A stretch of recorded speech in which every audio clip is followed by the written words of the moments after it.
Assalamualaikum warahmatullahi wabarakatuh. Perkenalkan, nama saya Rizky Syukuri, NIM 41 2018-074, kelas Agribisnis A. Baiklah, di sini saya akan membahas tentang laporan praktikum pembangunan pertanian. Narasumber yaitu Kepala Desa Lubuk Seberuk, Bapak Muhammad Ardison. Pendahuluan. Praktikum ini dilaksanakan di Desa Lubuk Seberuk, Kecamatan Lempuing Jaya, Kabupaten Ogan Komering Ilir, Provinsi Sumatera Selatan. Praktikum ini dibuat sebagai salah satu syarat kelulusan mata kuliah pembangunan pertanian, dan praktikum ini juga membahas tentang klarifikasi lahan rawa di daerah, tanaman khas yang ada di daerah, dan kebijakan pembangunan yang harus dilakukan oleh pemerintah. Bisa dilihat dalam foto tersebut lahan rawa yang ada di Desa Lubuk Seberuk. Apa itu rawa? Rawa merupakan suatu daerah yang tergenang air. Pada dasarnya, permukaan air ini selalu di bawah lapisan atmosfer bumi, atau juga setara dengan permukaan air laut, sehingga airnya itu selalu tertutupi oleh tumbuhan-tumbuhan air. Rawa pasang surut merupakan rawa yang jumlah kandung airnya selalu berubah-ubah atau pasang surut. Hal ini dikarenakan adanya pengaruh pasang surutnya air laut. Oleh karenanya, air selalu berganti dalam beberapa waktu. Hal ini mengakibatkan kondisi air di wilayah rawa menjadi tidak terlalu asam, sehingga beberapa spesies hewan maupun tumbuhan mampu beradaptasi dengan lingkungan tersebut. Lahan rawa pasang surut di daerah Lubuk Seberuk yang ada di Desa Lubuk Seberuk itu dimanfaatkan oleh petani sekitar untuk dibudidayakan tanaman padi sawah, dikarenakan padi ini mampu berproduksi 2 kali dalam 1 tahun, tetapi tergantung keadaan air yang tergenang pada lahan rawa pasang surut tersebut. Ketika kondisi air semakin surut, maka petani akan memanfaatkan lahan tersebut untuk budidaya tanaman sayur dan lain-lainnya. Tabel matriks yaitu tanaman karet yang pertama. Luas lahan tanaman karet di Desa Lubuk Seberuk yaitu kurang lebih 6.850 hektar, dan produksinya itu dalam 1 hektar bisa mencapai 50 kg 1 minggu.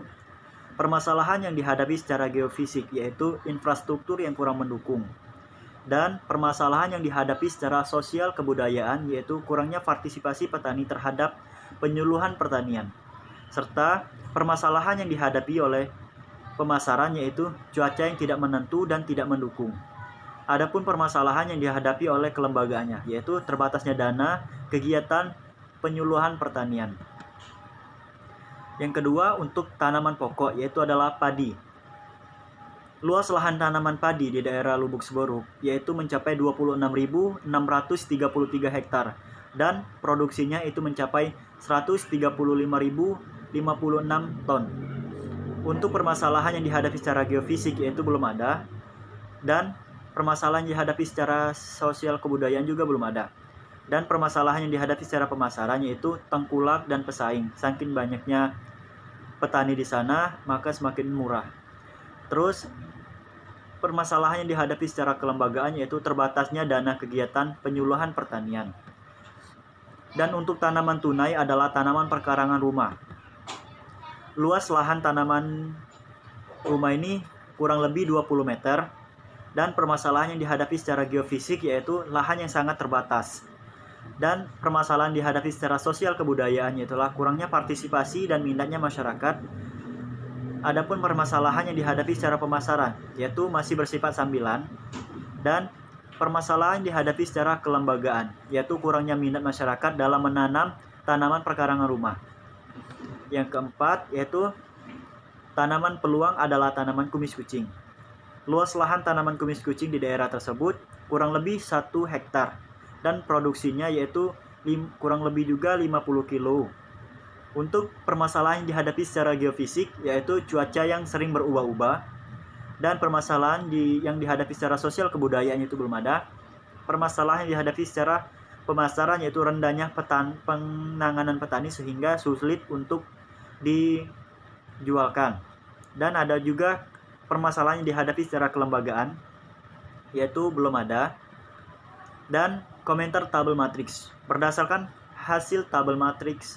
Pertanaman utama adalah tanaman karet, untuk pertanaman makanan pokok adalah tanaman padi sawah, dan untuk tanaman tunai adalah tanaman perkarangan rumah, dan untuk tanaman peluang adalah tanaman kumis kucing.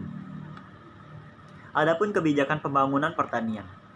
Kebijakan pembangunan pertanian yang perlu dilakukan di Desa Lubuk Seberuk adalah pemerintah perlu meningkatkan sarana dan prasarana dalam kegiatan penyuluhan pertanian, pelatihan, pendidikan, dan untuk petani serta partisipasi masyarakat perlu ditingkatkan lagi. Dikarenakan penyuluhan pertanian adalah ujung tombak pertanian, jika pertaniannya maju, maka akan menentukan keberhasilan petani. Dan juga infrastruktur harus diperbaiki sehingga akan mempermudah petani, masyarakat, baik maupun penyuluhan pertanian, mempermudah semua kegiatannya. Baiklah, itu saja yang dapat saya sampaikan. Terima kasih. Wassalamualaikum warahmatullahi wabarakatuh.